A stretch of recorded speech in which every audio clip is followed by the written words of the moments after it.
자, 노동절 연휴가 이제 2주여 앞으로 다가왔죠. 2주도 뭐 다 안 남았네요. 뭐 오늘이 수요일이니까 어쩌면 다음 주 목요일 오후, 원래는 이제 금요일 일 끝나야 그 다음 주 토, 일, 월 이렇게 연휴인데 요즘은 그렇게 되면 또 한 금요일도 노시는 분 많아요. 그러니까 뭐 그렇게 따지면 일주일 조금 더 남은 겁니다, 이제. 자, 9월 2일, 그러니까 다음 주 월요일이 레이버데이 휴일이니까 그 전주인 다음 주 주말부터 토, 일, 월, 또는 길게는 금, 토, 일, 월 뭐 이렇게, 또는 그보다는 좀 더 길게 이 롱 위켄드를 보내시는 분들도 많이 있으실 텐데요. 자, 올 레이버데이 연휴에 이 장거리 여행을 떠나는 미국 내 여행객들이 역대 최다를 기록할 전망이라고 이 트리플 A가 밝혔습니다.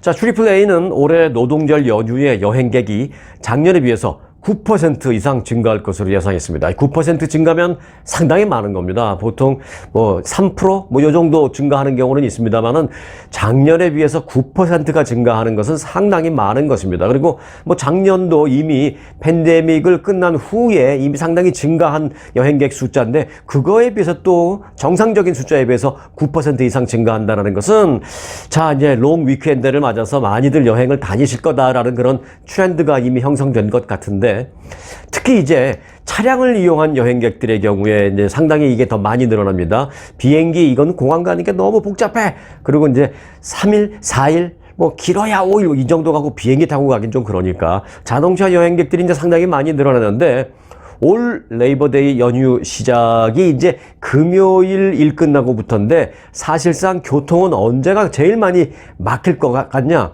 29일 목요일 오후부터 이 대거 교통체증이 시작될 것이라는 겁니다. 그래서 뭐 공항도 마찬가지고요. 그리고 프리웨이도 마찬가지로 목요일 일 끝나고 오후부터 극심한 혼잡이 벌써부터 그때부터 예상된다라고 이제 트리플 A는 전했습니다. 그러니까 금요일 도시는 분들이 꽤 이제 많이 계신 모양이에요. 그래서 이제 트리플 A 따르면 올해 이제 레이버데이 연휴 기간 그 인기 여행지를 또 설문 조사를 했는데, 올해도 작년과 마찬가지로 국내 여행지로는 어딜 제일 많이 갑니까? 라고 했을 때 시애틀이 1등했어요. 작년에 이어서 올해도 시애틀이 1등. 그리고 이제 그 밖에 올랜도 많이 간다고 했고, 뉴욕, 보스턴, 또 라스베가스, 덴버, 시카고, 그 샌프란시스코 등지가 이제 올해 여행지로 많이 꼽혔습니다. 시카고 여행 가게 되면은 이제 이미 전당대회는 끝났지만 시카고의 그 매코믹 플레이스, 시카고의 그 컨벤션 센터, 거기 한번 들리는 것도 재밌겠습니다. 민주당의 전당대회가 크게 있었고 그 끝난 후의 모양은 어떤지 뭐 이런 것도 재미있을 것 같고요. 샌프란시스코는 뭐 늘 꼽히는 여행지인데, 샌프란시스코 이제 다운타운 같은 데 다니실 때는 조금 외진 골목 이런 데는 좀 다니지 마시기 바라겠습니다. 자, 미 국내 여행자 수가 증가하는 만큼 자동차 여행객들로 인한 극심한 도로 혼잡도 예상되는데요. 트리플 A는 앞서 말씀드렸죠. 29일 목요일 오후부터, 그러니까 다음 주 목요일 일 끝나고부터 퇴근 차량과 여행을 떠나는 차량과 뒤섞여서 극심한 도로 혼잡이 예상된다라고 말하고 있습니다. 어디 여행 계획 잡으신 분들 참고하시기 바라겠습니다. 자, 방향으로 민주당 전당대회가 점점 열기를 더해가고 있습니다. 민주당 대선 후보인 카멀라 해리스 부통령이 전당대회 첫날, 원래는 이제 대선 후보 될 사람이 전당대회 첫날에는 등장하지 않는 게 지금까지의 뭐 관례였는데요. 뭐 항상 그랬던 건 아니지만 이 해리스 부통령은 지난 월요일 첫날인데도 소위 깜짝 등장을 했죠. 예. 그런데 이제 관례를 깬 게 그 깜짝 등장, 첫날에 깜짝 등장한 것만이 아니었습니다.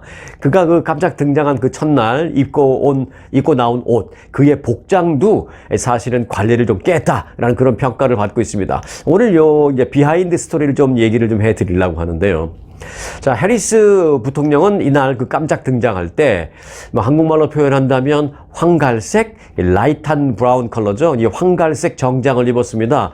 사실 이제 전당대회에 입고 나오는 옷이나 뭐 옷의 색깔에 무슨 룰이나 드레스 코드가 뭐 정해져 있는 건 아닙니다만은, 지금까지의 관례를 보면 이 정치권에서 관례라는 것은 상당히 중요시합니다. 예, 뭐 법으로 또는 룰로 정해진 것 안에 없어도 관례라는 것은 상당히 이제 중요시하게 보고 있는데, 지금까지의 이제 관례를 보면 대선 후보가 될 사람이 입고 나오는 옷의 색깔은 대충 한 3가지 중에 하나였습니다. 흰색, 빨간색 아니면 파란색, 뭐 흰색을 입는 경우는 흔치 않습니다만은 여성 어떤 후보들, 뭐 대선 후보 이번에 처음 아니라 두 번째죠. 근데 여성들의 경우에는 뭐 흰색도 괜찮지만 대부분의 이제 빨간색이나 파란색 아니면 흰색 아니면 이 세 가지 색을 좀 조합한 색, 뭐 이렇게 되는 게 대부분이었습니다. 왜냐하면 이건 이제 성조기에 있는 색깔이기 때문에 소위 이 세 가지 컬러가 애국 컬러로 불리는 그런 색깔들입니다. 하지만 이제 해리스 부통령은 민주당이니까 이제 빨간색을 입기는 좀 그렇죠. 그러니까 이제 파란색이나 흰색이 이제 주 컬러가 되는 그런 의상일 것이다라는 예상을 깨고 그는 옅은 브라운색, 소위 이제 황갈색 옷을 입고 나와서 전당대회 드레스 코드의 어떤 관례, 뭐 전통 이걸 깼다라는 그런 평을 받았습니다. 미국 언론에서는 이 비하인드 스토리로 해리스 부통령의 이날 옷 색깔을 얘기할 때 텐 컬러라고 부르고 있습니다. 텐 컬러. 우리가 이제 그 피부를 살짝 태울 때 뭐 태닝 했다라고 하잖아요. 그 태닝 했다라고 할 때 그 텐 컬러. 그 색깔 정장을 입었다라고 지금 화제가 되고 있는데요. 게다가 첫 흑인 대통령이었던 그 버락 오바마 전 대통령의 그 2014년 양복 색깔 논란을 좀 연상시킨다라는 평가도 받았습니다. 자, 이런 복장은 해리스 부통령의 평소 스타일과 뭐 유사한 컬러이기는 합니다만은 주요 정당의 그것도 집권당의 전당대회에서 입고 나온 옷 색깔은 조금 예상을 깬 게 아니냐라는 그런 뉴욕타임즈의 평가를 받았습니다. 이 소프트한 분위기의 색깔이 갖는 뭐 장점도 있죠. 소프트한 분위기의 색깔이 갖는 그런 이미지가. 그런데 이제 장점도 있지만, 뭐 이미지를 좀 부드럽게 해줄 수는 있지만, 그래도 미국의 총사령관이 되려고 하는 대통령 선거 후보자가 보여줘야 하는 어떤 결단력의 이미지라든지 또는 진지한 이미지라든지 뭐 카리스마라든지 이런 것과는 좀 거리가 있는 색깔을 입고 나왔다. 이런 이제 평을 받고 있는 거죠. 그래서 이제 좀 이례적이다라는 평을 받는 거죠. 실제로 이제 아시아계 흑인인 해리스 부통령이 선택한 이 황갈색, 뭐 미국 뉴스에서는 텐 컬러라고 하는데 이 색깔은 미국 현대 정치사에 소위 이제 텐 게이트로 불리우면서 정치적인 논란도 된 적이 있었습니다.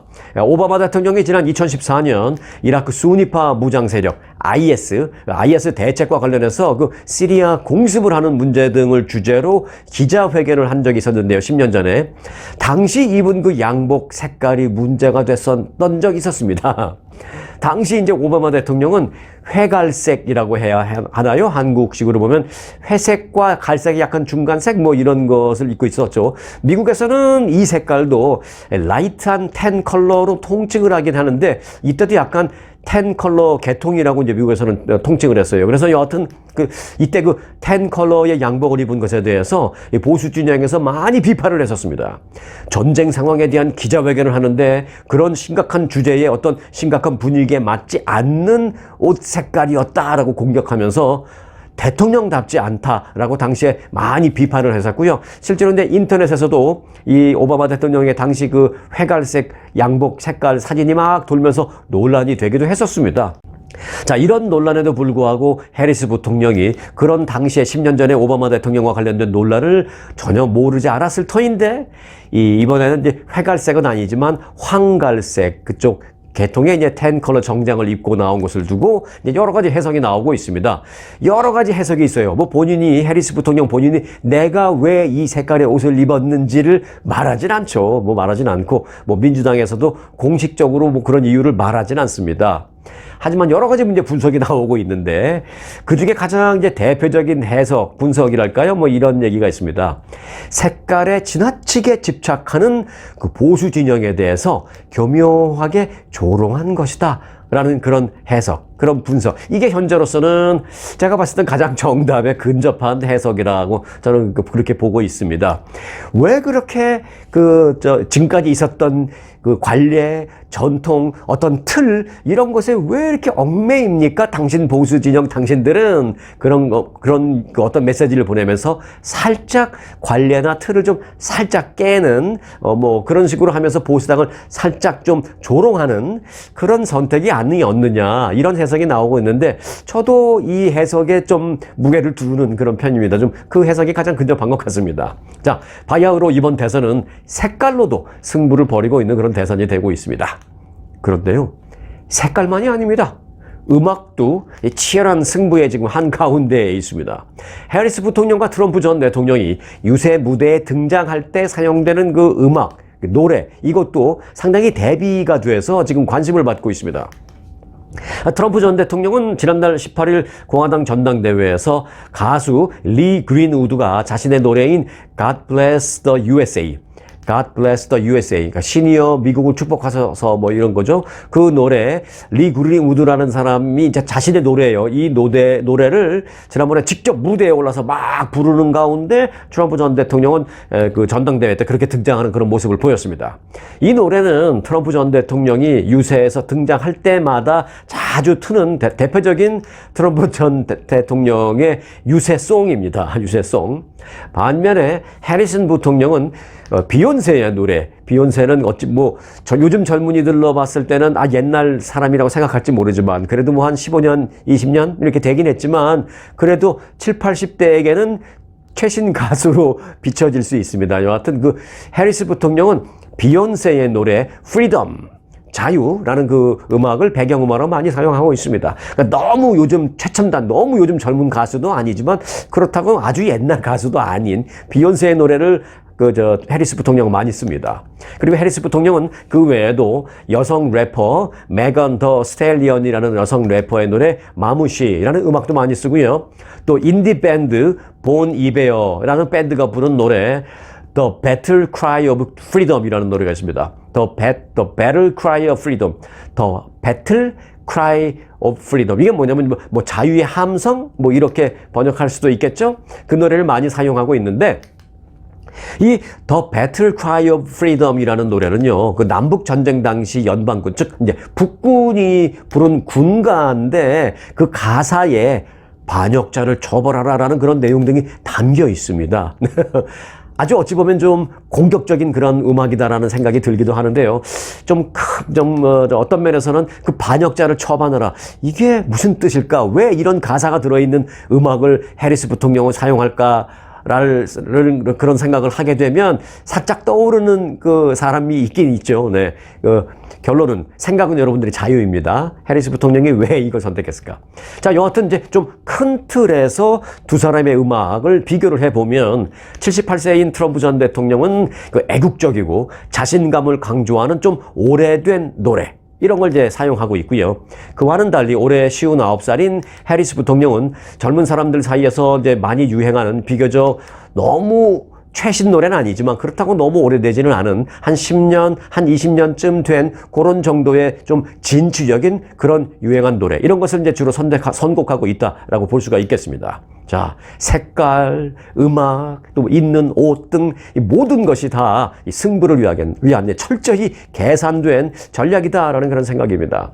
자, 이런 걸 알고 대선을 지켜보면 이번 대선이 훨씬 더 재미있을 것이다라는 말씀을 드리겠습니다. 이번 대선의 관전 포인트를 제가 틈나는 대로 계속 이렇게 말씀을 드리는데, 그래서 이런 말이 있잖아요. 아는 만큼 보인다, 이런 얘기가 많이 있잖아요.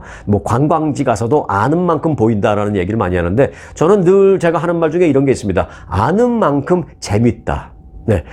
관광지도 그러니까 아는 만큼 보이고 또 많이 보이고 잘 보이니까 재밌잖아요. 마찬가지로 어떤 일을 늘 할 때 아는 만큼 재밌다라는 말씀을 드리고 싶은데, 이번 대통령 선거도 그저 누가 될까? 이것보다도 아는 만큼 재미있을 수 있습니다. 그래서 여러분들을 재미있게 해드리려고 제가 아는 그런 비하인드 스토리를 틈나는 대로 많이 보내드리고 있는데, 자, 이번 대선의 그 관전 포인트 중에 사실 상당히 좀 외면되고 있기는 합니다만은 사실 하나가 더 있습니다. 그게 바로 케네디 주니어의 그 무소속 출마 현 상황입니다.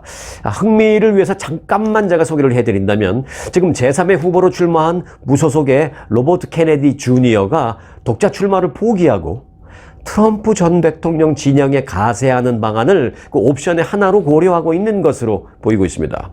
케네디의 핵심 측근이 그렇게 밝힌 것입니다. 핵심 측근이라기보다는 케네디 주니어가 대선 후보고 한 사람이 부통령 후보가 있을 거 아니에요. 거기도 런닝메이트가 있을 거 아니에요. 그 런닝메이트, 그 사람이 얘기한 겁니다. 케네디 주니어의 런닝메이트, 부통령 후보인 니콜 셰너헨이라는 사람이 밝힌 건데요. 앞으로 이 향후 진로에 대해서 이렇게 말했습니다.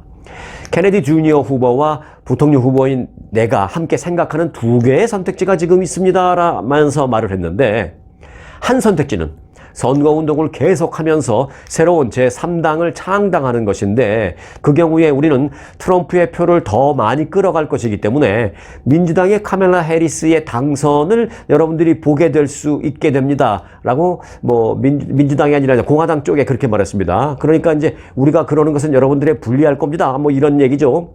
그러면서 이제 제노에는 두 번째를 얘기합니다. 대선 출마를 접고 트럼프 측에 가세하는 것이 우리가 생각하는 두 번째 다른 선택지다라고 밝혔습니다. 우리가 이제 사퇴하고 트럼프 후보 측에 지지를 선언하면서 가는 것, 그게 이제 우리의 두 번째 선택지다라고 말하면서 이제 메시지를 보내는 거죠. 우리 좀 데려가죠, 이런 식으로.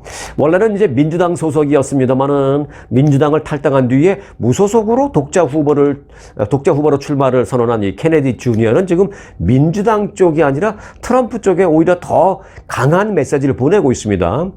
이 바이든 대통령과 트럼프 전 대통령 그때 이제 맞대결 구도로 대선이 진행됐을 때, 그때는 최고령, 아주 그냥 나이 먹은 두 사람 간의 그 매치다, 대결이다, 이런 것에 좀 환멸을 느꼈던 그런 유권자들이 많이 있었잖아요.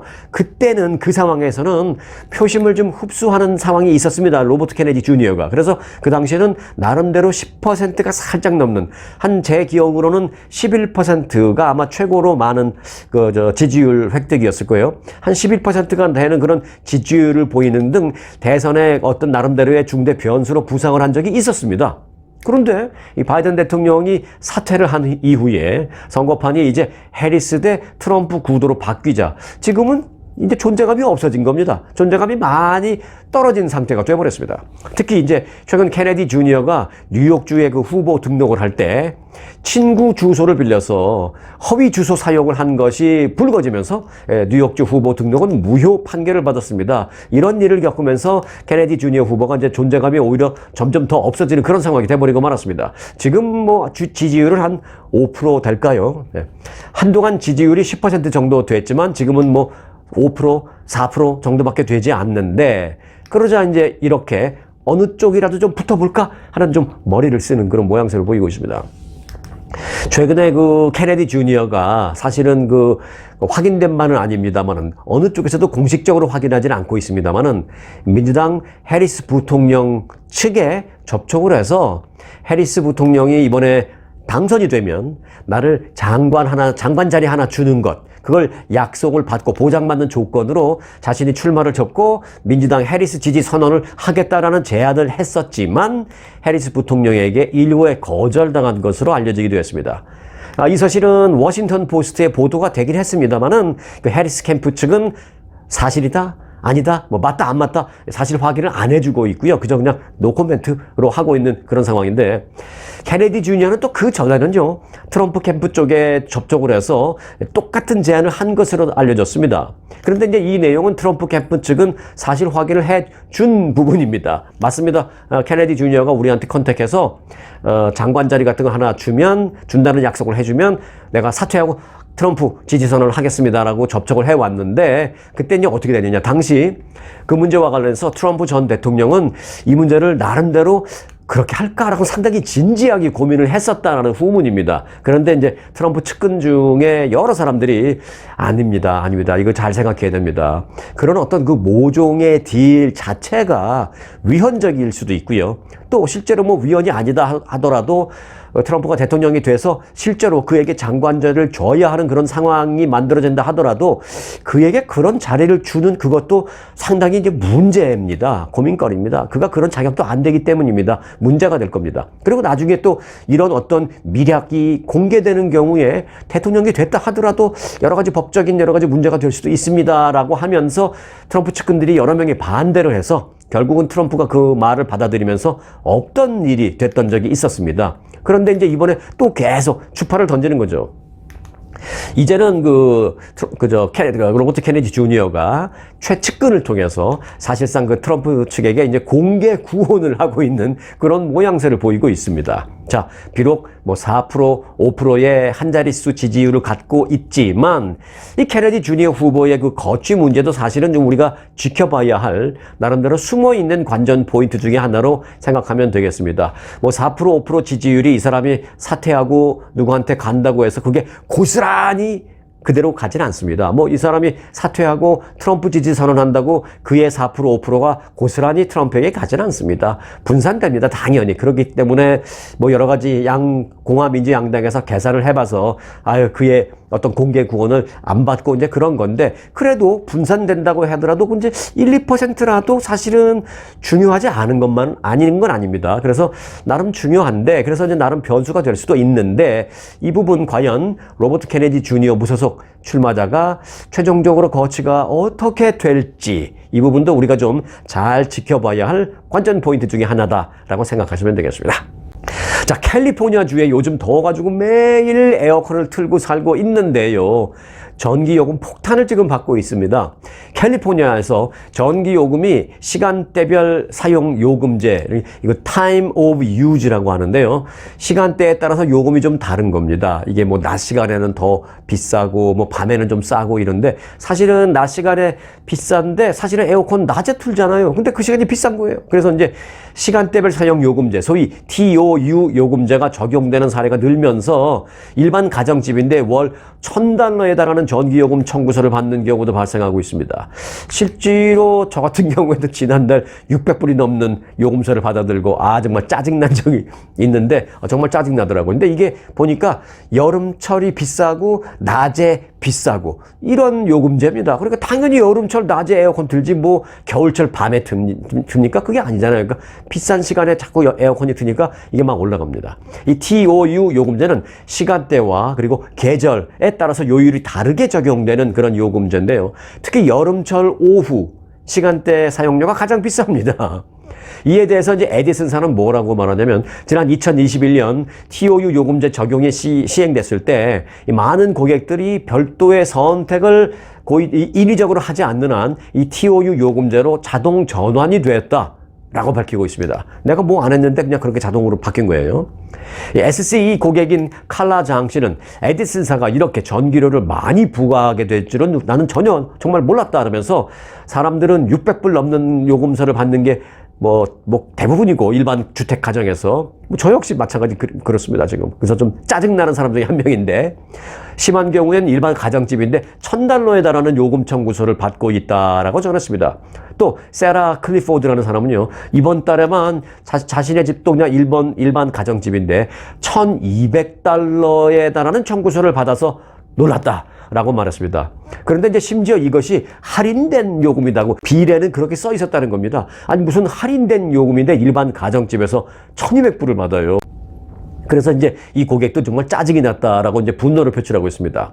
그래서 그는 가능한 실내 온도를 그전에는 뭐 76도, 77도로 했다가 지금은 78도, 79도 이렇게 올려서 온도를 유지하고 있다라고 말했습니다.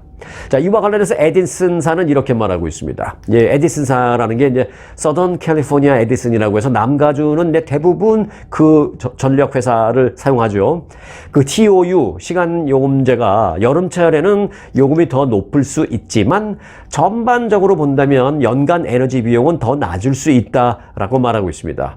그런데 저는 이걸 그 에디슨사가 말한 걸 좀 반대로 뒤집어서 한번 보고 싶습니다. 반대로 말하면 연간 에너지 비용은 평균적으로 낮을 수는 있겠지만 여름철 요금은 당연히 훨씬 비싸다라는 그런 의미를 에디슨사가 시인한 셈으로 그렇게 받아들이고 있습니다. 여하튼 그 SCE, 서던 캘리포니아 에디슨 요금 전기 사용하시는 분들은 여름철 오후에 당연히 에어컨 틀고 뭐 사용할 수밖에 없지만 알고 계시기 바라겠습니다. 여름철 오후에는 비싼 요금제, 이 TOU 요금제를 우리가 알지도 못하는 사이에 그걸 가입해서 지금 쓰고 있다라는 걸 알고 사용하시기 바라겠습니다.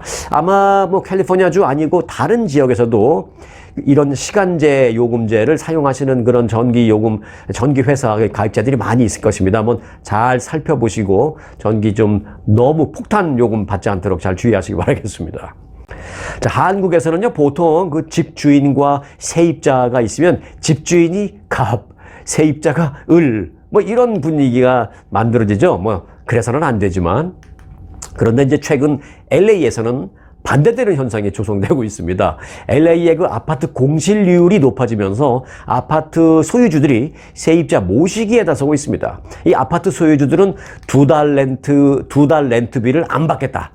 free 2 months 뭐 이렇게 하고, 또는 주차장 비용을 그전에는 뭐 100불, 120불 막 매달 받았는데 그 안 받겠다 요금, 주차장 요금 안 받겠다 등등등 각종 인센티브를 앞세워서 이 세입자 유치에 나서고 있다라는 것입니다. 경쟁적으로 이제 세입자를 유치하는 것입니다. 치솟던 렌트비 증가도 그래서 조금 둔화하고 있다라는 것입니다. 자, 진로우에 따르면 인센티브를 제공하는 임대 매물이 지난달에 전국 평균적으로 33%에 달해서 아파트 3군데 중에 한 군데가 이렇게 인센티브를 제공하고 있다라는 것입니다. 그 전달에는 25%였는데 한 달 만에 이제 크게 늘어났습니다. LA는 약 30%고요. 샌디에고는 약 34%의 아파트 소유주들이 각종 인센티브를 제공하고 있습니다. 이처럼 무브인 인센티브가 늘고 있는 이유는 말씀드렸던 대로 공실률이 높아지고 있기 때문입니다. 집주인이 갑이 아니라 세입자 모시기 경쟁에 나서는 그런 모양새입니다. 뭐 그렇다고 뭐 집주인이 뭐 갑이 아니면 그럼 을이냐? 뭐 미국에서는 뭐 갑을 관계 그런 게 없으니까 그렇게 표현하고 싶지는 않습니다만은 더 이상 LA에서 아파트 주인이 갑은 아니고 이렇게 세입자 모시기 경쟁에 나서고 인센티브를 많이 내세우고 있으니까 혹시 LA나 뭐 샌디에고나 요즘 그 아파트나 또는 아파트 아니더라도 뭐 일반 주택 렌트 들어가실 분들 인센티브가 많이 있으니까 알고 딜하실 때 잘 딜하시기 바라겠습니다.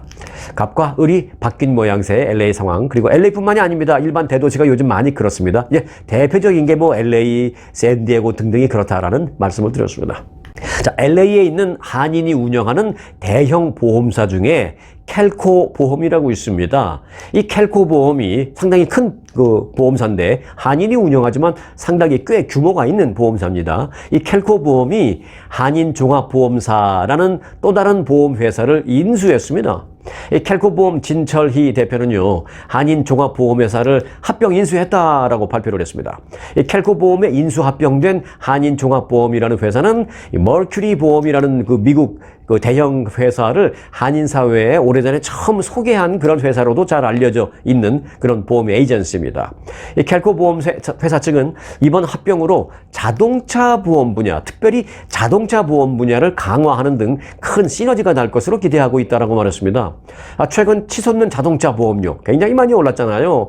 그래서 최근 그 엄청나게 오른 자동차 보험료로 이제 많은 한인들이 좀 어려움을 겪고 있는 그런 상황에서 이 캘코 보험 회사가 이 머큐리 자동차 보험사를 한인들에게 많이 그 상품을 제공해서 한인들에게 도움을 줄 수 있게 됐다라고 이 캘코 보험의 진철희 대표는 말을 했습니다.